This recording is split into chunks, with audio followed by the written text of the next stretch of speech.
Hazreti İsa'yı gerçekten kim öldürdü? Bu soru 2000 yıldır soruluyor ama cevap herkes için aynı değil. Hristiyan kaynaklara göre Hazreti İsa Roma yönetimi tarafından çarmıha gerildi. Kararı veren Roma'ydı. Uygulayan askerler Romalıydı. Sebep ise siyasiydi. Hazreti İsa düzen için tehdit olarak görülüyordu. Peki Yahudiler? Bazı Yahudi din adamları Hazreti İsa'yı Roma'ya şikayet etti. Ama infaz yetkisi onlarda değildi.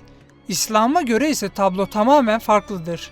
Kur'an'a göre Hazreti İsa öldürülmedi ve çarmıha gerilmedi.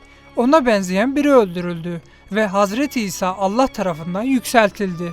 Yani bir inanca göre öldürüldü, diğerine göre hiç ölmedi. Tarih belgelerle konuşur, inanç ise imanla. Bu yüzden Hazreti İsa'yı kim öldürdü sorusu aslında neye inandığınıza bağlıdır.